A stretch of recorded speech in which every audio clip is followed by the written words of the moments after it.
Ao olharmos essa lagoa, não imaginamos que nela podemos encontrar um fascinante universo de minúsculos organismos que passam despercebidos aos nossos olhos. Para desvendar esse universo, vamos usar o recurso de um microscópio e detalhar os seres formados por uma única célula. Os unicelulares eucariontes. Nestes organismos, a célula possui basicamente membrana plasmática, citoplasma e núcleo.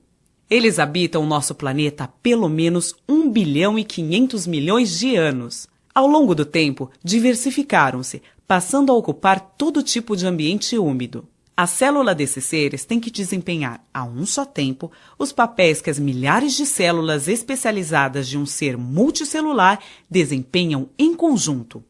Vamos explorar alguns aspectos da biologia desses organismos. A ameba desloca-se lentamente sobre o fundo da lagoa, emitindo prolongamentos que estão constantemente deformando sua célula.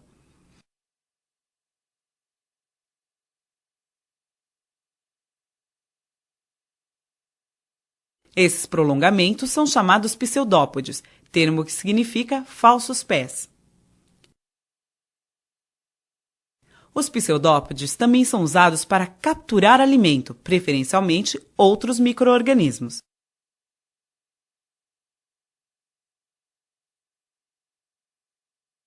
Recém-capturados são digeridos em vacúolos digestivos dentro da célula. Algumas espécies de amebas produzem uma teca ou carapaça protetora. Esta teca-ameba aglutinou grãos de areia com muco, depositando-os ao redor de seu corpo. Neste outro caso, a teca foi totalmente secretada pela célula. Nas teca-amebas, há apenas um orifício, por onde saem os pseudópodes, usados na locomoção e na captura de alimento. Os heliozoários são ameboides de corpo esférico, com pseudópodes eretos e finos, irradiando-se da superfície da célula. Vivem geralmente associados a raízes de plantas aquáticas, alimentando-se de outros micro-organismos ou até mesmo de pequenos animais que tocam nos pseudópodes. As euglenas são flagelados muito comuns, que possuem cloroplastos, organelas ricas em clorofila, pigmento verde fundamental para a realização da fotossíntese. Nesse processo, sintetizam seu próprio alimento a partir de gás carbônico e água, havendo liberação de oxigênio. As euglenas deslocam-se no meio utilizando o flagelo e procuram locais onde a intensidade de luz seja adequada para a realização da fotossíntese. O estigma, esta estrutura avermelhada, participa do processo de orientação em relação à luz. A peranema é um parente da euglena, porém não possui cloroplastos. Ela se desloca no meio com auxílio de 2 flagelos, um deles bem evidente, e se alimenta principalmente de outros micro-organismos, inclusive de euglenas. Os ciliados são um grupo extremamente diversificado. Eles possuem cílios no corpo, que são usados na locomoção e, em vários casos, na captura de alimento. No paramécio, o corpo repleto de cílios permite uma ágil natação para frente e para trás.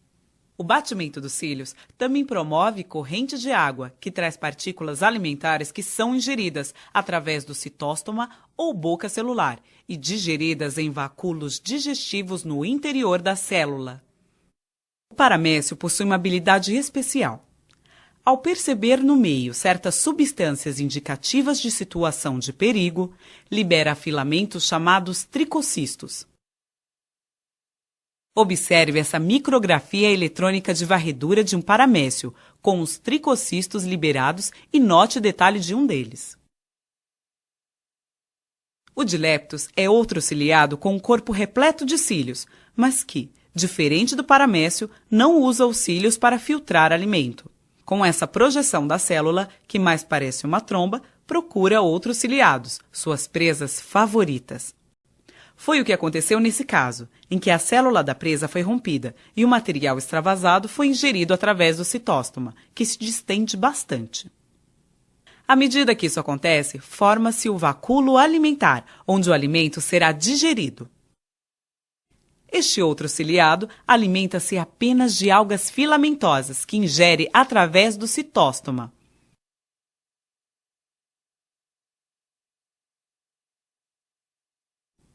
O euplotes é um ciliado curioso, que mais parece um pequeno animal. Ele se desloca sobre o fundo da lagoa usando cílios especializados, chamados cirros. Por meio de outros cílios especiais, filtra da água seu alimento. O stentor é outro ciliado que utiliza cílios especiais para filtrar o alimento. Ele pode se movimentar ou se fixar a um substrato, mudando a forma de seu corpo. Já as vorticelas vivem a maior parte do tempo fixas ao substrato por meio de um longo pedúnculo, que se contrai e se distende. Os cílios especializados promovem correntes de água que trazem partículas para a alimentação. Todos os ciliados são heterótrofos, mas alguns possuem algas simbiontes, como é o caso deste paramécio, que possui em seu citoplasma muitas algas verdes. Nos unicelulares eucariontes que vivem em água doce, muita água penetra na célula por osmose.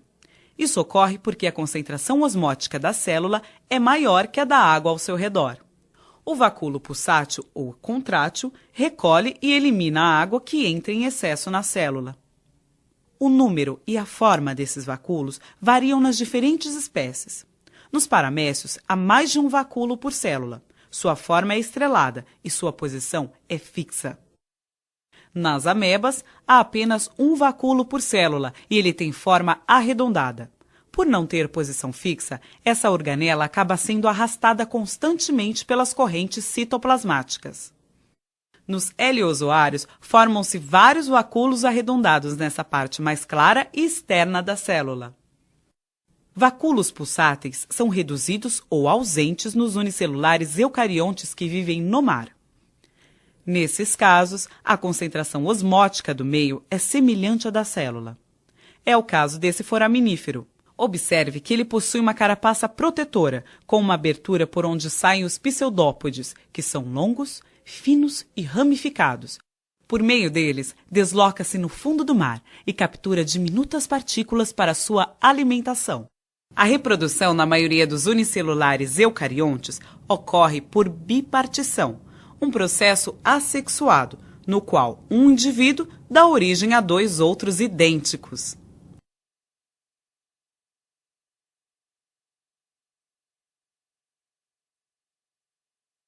Mas nos ciliados, além da reprodução assexuada, há a reprodução sexuada, na qual dois indivíduos se unem, trocam material genético por meio de uma ponte citoplasmática e se separam.